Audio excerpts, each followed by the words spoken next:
Mónica Baltodano, exguerrillera, política y escritora, nos detalla la situación que vive Nicaragua actualmente, así como el cambio ideológico de Daniel Ortega, que pasó de ser uno de los principales líderes revolucionarios a capitalista, dictador.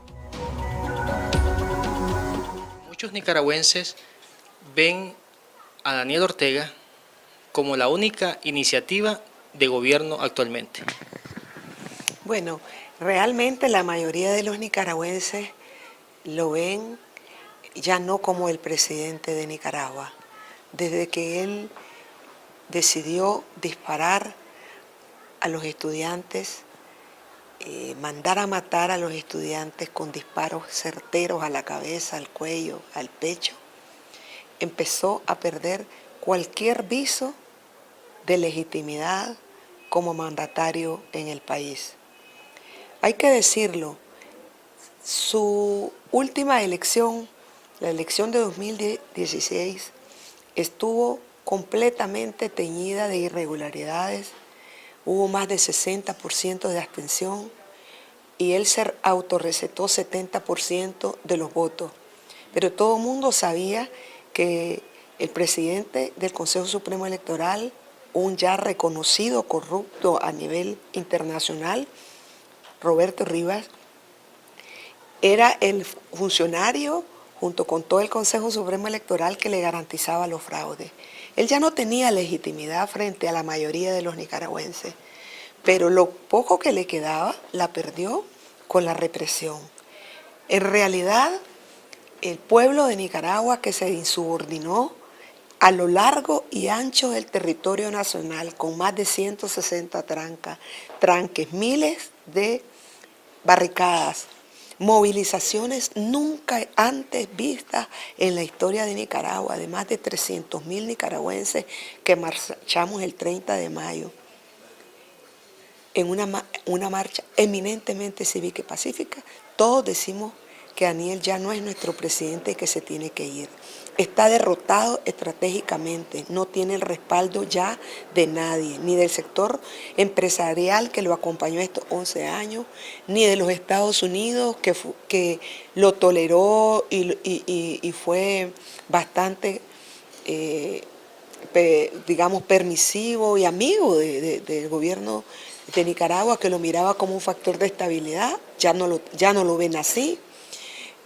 No tiene el respaldo de la juventud, que ha sido la que ha estado en primera línea de lucha, no tiene el respaldo de los campesinos, no tiene el respaldo de los profesionales, los médicos han sido brutalmente reprimidos, no tiene el respaldo de nadie en Nicaragua. O sea, él está ahorita gobernando, o sea, y gobernar, estamos hablando entre comillas, porque eso no es gobernar. Él está impuesto ahorita, él se mantiene con el respaldo de sus incondicionales, de la policía que está completamente desprestigiada y de los grupos paramilitares. Es decir, eso no es ya un gobierno. Dicen que ¿cuál es la alternativa? Estamos construyendo las alternativas, porque realmente este movimiento fue un movimiento bastante espontáneo, sin caudillos, sin partidos, fue autoconvocado genuinamente, no fue ninguna gran conspiración desde afuera, es ridícula ese relato que quiere hacer el régimen. Disculpe que le interrumpa, porque él inclusive menciona y acusa a los que actualmente protestan y que están en contra de su gobierno como golpistas. Sí, la sublevación no tiene ninguna relación con la definición de golpe, porque no fue ningún grupo de poder que con el uso de la fuerza depone un gobierno legítimamente electo. No es un gobierno legítimamente electo, no es ningún grupo de poder, no hubo ningún uso de la fuerza, sino simplemente fue el levantamiento popular, muy parecido al que se dio en Bolivia en el año, creo que fue en el 2005, precisamente que favoreció luego la elección de Evo Morales. Fue la gente, cuando tenés un gobierno opresor, que te niega todos los derechos, que no te da derecho a la libre movilización porque cada movilización es mandada y desbaratada por grupos de choque, cuando no hay libertad de opinión, cuando la prensa no tiene libertad para informar, cuando las reivindicaciones no pueden ser levantadas sin chocar con la policía. Un gobierno cuando oprime a un pueblo, da derecho a ese pueblo a la rebelión. Y lo que ocurrió en Nicaragua es una rebelión masiva del pueblo. Todos los departamentos del país se movilizaron y se siguen movilizando. Las marchas son multitudinarias. La participación es multisectorial. Participan liberales, conservadores, gente sin partido, gente que fue de la contrarrevolución, sandinistas, masivamente estamos participando. Es el pueblo entero insubordinado. Eso no tiene nada que ver con golpe. Es simplemente la aplicación del derecho de rebelarse frente a la injusticia, frente al latrocinio, frente a los asesinatos. Cuando un presidente llega a matar esa cantidad de gente, ya no tiene ninguna legitimidad como no lo tuvo Anastasio Somoza. Anastasio Somoza fue derrocado por nosotros por las armas. Pero realmente hubo una negociación que se llevó a cabo acá en Costa Rica, con participación de los Estados Unidos, con participación del presidente costarricense, con participación del gobierno somocista y de las fuerzas beligerantes que eran las del Frente Sandinista que dirigía la insurrección. ¿Qué decidieron? Que Somoza debía renunciar. Somoza renuncia el 17 de julio de 1979 y él decía que su mandato terminaba en el 81, que él era el presidente legítimamente electo. Pero los presidentes, aunque sean supuestamente legítimamente electos, ninguno lo era, ni Somoza ni Daniel Ortega, porque los dos fueron electos por el fraude. Pero ahora lo que hubo fue una insurrección cívica. Pero es que una insurrección cívica no tiene tanta o más legitimidad que una insurrección armada. Entonces, él que participó en el derrocamiento de Somoza, sabe que Somoza argumentaba lo mismo que él está argumentando ahora. Y la diferencia es muy clara. Ahora fue todo el pueblo insubordinado, pacífica y cívicamente. Y queremos una salida constitucional, legal. La renuncia es constitucional. La sustitución se puede hacer bajo varias vías constitucionales. Las negociaciones que se hacen entre un presidente que pierde legitimidad, pierde respaldo, pierde a todos los sectores, y las fuerzas que le están demandando su salida son legítimas. En todas partes del mundo existen, de manera que hablar de golpismo, hablar de cómo se llama, de conspiración, no tiene asidero, es un insulto a la inteligencia, es un insulto a los muertos, es un insulto al pueblo de Nicaragua. Usted que formó parte de las filas a la par de Daniel cuando la insurrección sandinista, le pregunto, ¿dónde visualiza que perdió el camino Daniel? ¿Daniel sigue siendo revolucionario o se volvió capitalista? Él perdió el camino cuando, por afán de regresar al poder, hizo un pacto con la derecha, con un presidente uno de los presidentes más corruptos de la historia de Nicaragua, Arnoldo Alemán, y fue un pacto de reparto. No fue un pacto para mejorar las condiciones de vida de la gente, para conseguir acuerdos de carácter social, no. El contenido fue eminentemente de reparto de las instituciones, un pacto obsceno. Y desde allí comenzó una carrera galopante hacia la reconquista del gobierno, a la reconquista del poder por el poder mismo. Su gobierno, sus políticas, todas son políticas capitalistas. Y las políticas para enfrentar supuestamente la pobreza, la extrema pobreza, fueron políticas eminentemente asistenciales, que no hicieron cambios estructurales, que no aseguran salarios dignos ni puestos dignos. Se crearon un montón de puestos transitorios temporales y ello fue hecho fundamentalmente usando los fondos venezolanos, que no están asegurados en Nicaragua. De hecho, pasaron de 500 millones anuales a 30 millones el año pasado, en el año 2017. O sea, ya para entonces Daniel ya no tenía esos fondos para regalar láminas de zinc, para regalar chanchitos, gallinitas, bolsas de comida, que son programas de corte asistencial. Entonces, su lógica, la lógica con que él gobernó, fue una lógica eminentemente capitalista. ¿Y por qué? Porque ya para entonces él y su núcleo de poder son todos empresarios, dueños de medios de producción, son dueños de negocios, negocios que fueron fortalecidos con los fondos venezolanos, porque estos no entraron de forma transparente al país, entraron de forma privada, no entraron al presupuesto general de la República y por tanto fueron manejados discrecionalmente.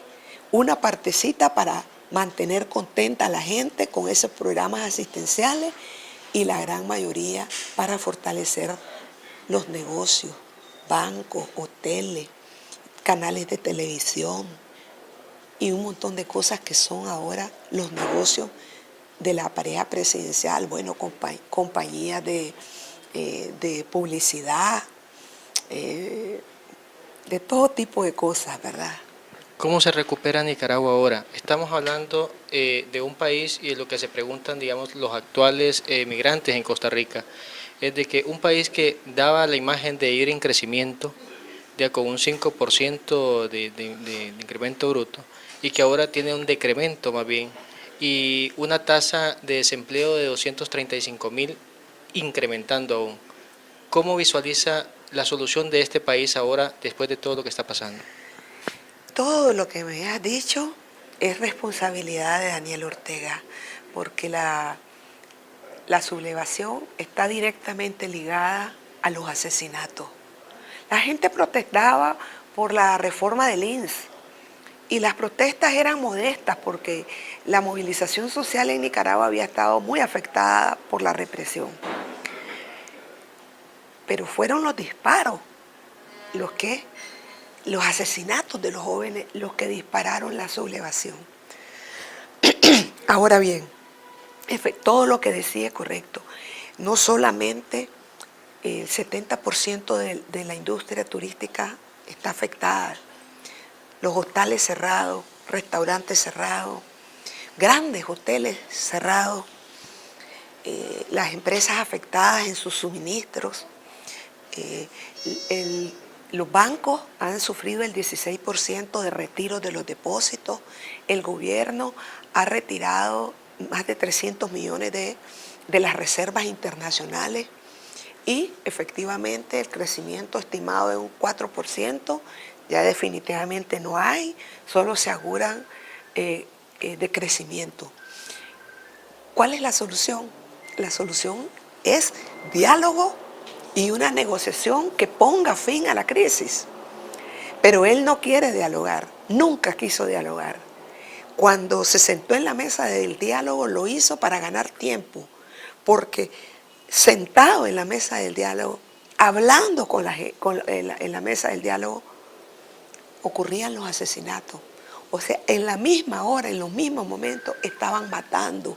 Es decir, él lo que hizo fue buscar cómo ganar tiempo para montar una gran operación con paramilitares para ir a retomar por la vía de las armas de guerra los tranques en donde la mayoría de los casos la gente estaba totalmente desarmada. Entonces, no quiere dar solución. Él está aferrado, no quiere dialogar. Desde junio están suspendidas las pláticas. La conferencia episcopal ya le presentó una propuesta que plantea el adelanto de las elecciones, reformas a la ley electoral, reformas a la Constitución, todo en un marco eminentemente legal y constitucional. Pero él no ha ni siquiera querido oír y dialogar sobre esas propuestas. Él está partiendo de que por la vía de la fuerza se puede mantener en el gobierno.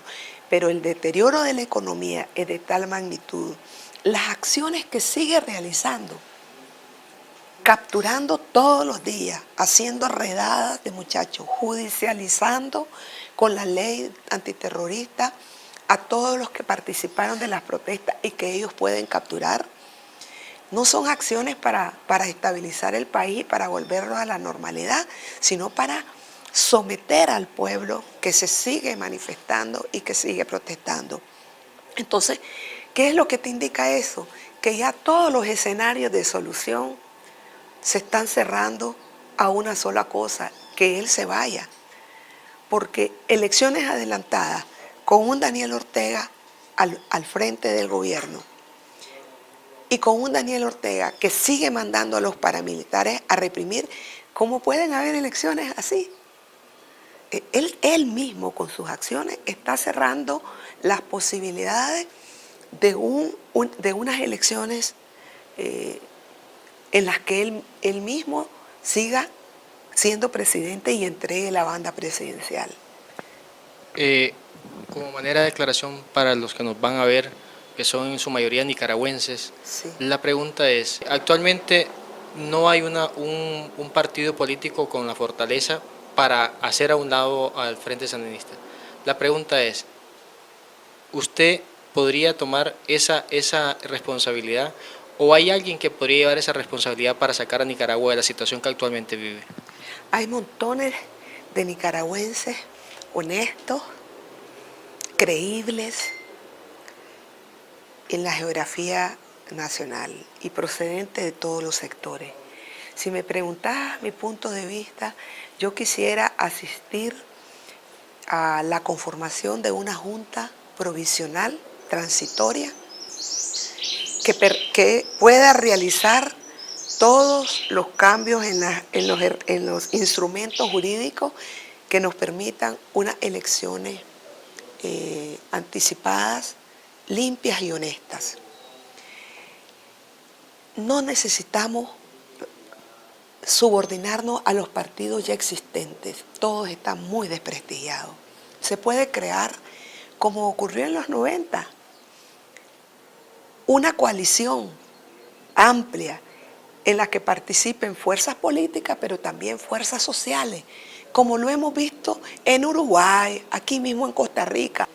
A lo mejor una figura colegiada, como te decía, puede ser una junta o unas candidaturas que puedan tener también todos los trazos de figuras transicionales, porque lo que hay que hacer en Nicaragua es muy duro, se necesita mucho consenso, hay que desmontar las estructuras de mando de la policía que resultaron implicados directamente en los asesinatos, hay que reorganizar la policía, hay gente ahí todavía muy honesta, hay que, y fuera también de policía o ex policía que pueden regresar a reorganizar esta estructura.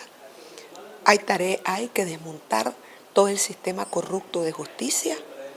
Eso pasa por reformas jurídicas, pero también por recambios y saneamientos de las autoridades. Hay que elegir una nueva asamblea. Habrá que ver si puede ser una asamblea constituyente o una asamblea que simplemente haga reformas para desmontar todas aquellas reformas que hizo el orteguismo para hacer la Constitución como una camisa a la medida del dictador. Hay que restablecer la confianza en una institución electoral autónoma en la que no está sometida a ningún partido político. Es decir, son un montón de tareas, pero si vos te fijas, las tareas inmediatas son banderas republicanas, es decir, del siglo XIX.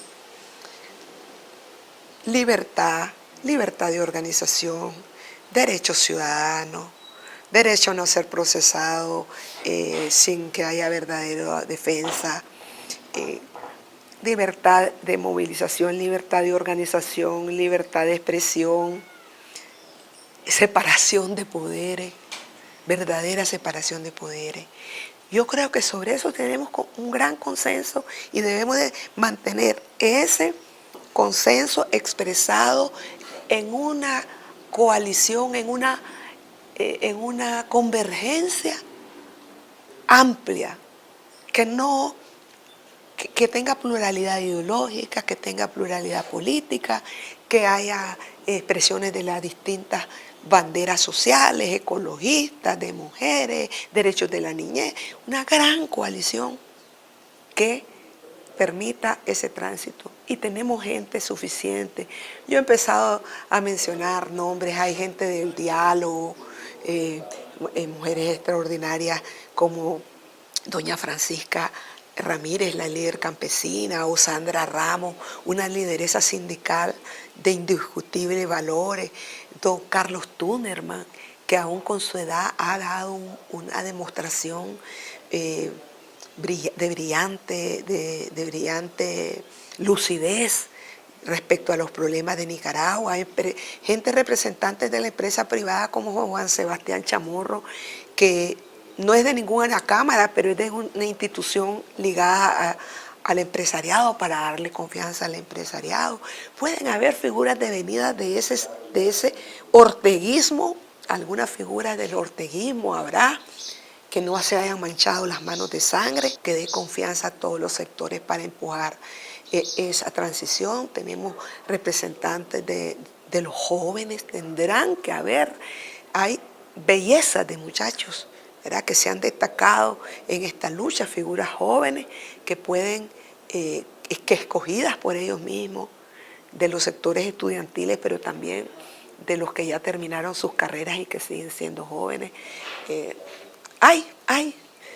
Estamos en esa tarea, ese es un desafío para quienes queremos el recambio de Daniel Ortega. Un desafío que podríamos visualizar dentro de ¿cuánto tiempo? Estamos en él, estamos trabajando ya. La articulación de los movimientos sociales es un espacio bien interesante en el cual nosotros participamos tangencialmente, apoyando a los jóvenes, porque el protagonismo tiene que ser de las nuevas generaciones. Nosotros ya tuvimos nuestra oportunidad, ya participamos de otros procesos, ahora son los jóvenes los que tienen que estar a la cabeza. Pero en la articulación hay extraordinarios jóvenes al frente de todos estos movimientos. La articulación de los movimientos sociales es un espacio bien interesante que ha logrado posicionarse en Nicaragua como un espacio de propuesta, un espacio que ha presentado una ruta de la democracia que incluye algunos de estos elementos que yo te presentaba. Están presentando una propuesta de unidad a otro actor muy importante, que es la Alianza Cívica por la Democracia, que en realidad es la mesa del diálogo, fue conformada como la mesa de diálogo, invitados por la Conferencia Episcopal, pero que se han ganado el respeto del pueblo, porque al no haber en la lucha figuras muy visibles, ellos llegaron a ocupar ese vacío, y de ahí también entre ellos fuerzas políticas que no están en ninguno de los dos, y la articulación de los movimientos sociales, se puede construir perfectamente una coalición amplia y abierta, y en esos esfuerzos estamos ahorita abocados, están abocados los muchachos, están abocados gente de la Alianza que quiere la unidad y que sabe que solo unidos podremos vencer este dictador, solo con la unidad, solo con la renuncia a los apetitos personales, solo con la renuncia a los sectarismos que dividen siempre los movimientos, podremos construir una gran unidad que presente en breve, en semanas, una propuesta de liderazgo alrededor del cual empujar esta coalición para la transición. Involucrando los diferentes sectores, incluyendo Estados Unidos, ¿usted visualiza que Nicaragua puede entrar en alguna guerra civil o saldrá esto de una manera pacífica? Y cierro ahí. Toda las protestas que se han realizado en Nicaragua son cívicas y pacíficas. Y a pesar de los disparos, a pesar de la represión sangrienta, el pueblo dio una seña bien clara: no queremos más guerra. Y esto es así porque venimos de una historia de 100 años de confrontaciones en Nicaragua. Y las últimas dos guerras, la de la 78-79 y la de los 80, dejaron miles de muertos, lisiados, huérfanos. Y la gente no quiere guerra más. Y por eso, a pesar de que Nicaragua es un país donde la gente sabe de armas, todo el mundo viene de familias que anduvieron en las guerras, no hubo ninguna, es decir, no se rompió esa vocación, esa decisión.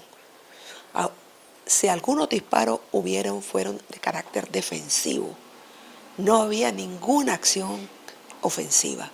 Y entonces, ese es el camino trazado, y es el camino de no volver a ninguna guerra civil.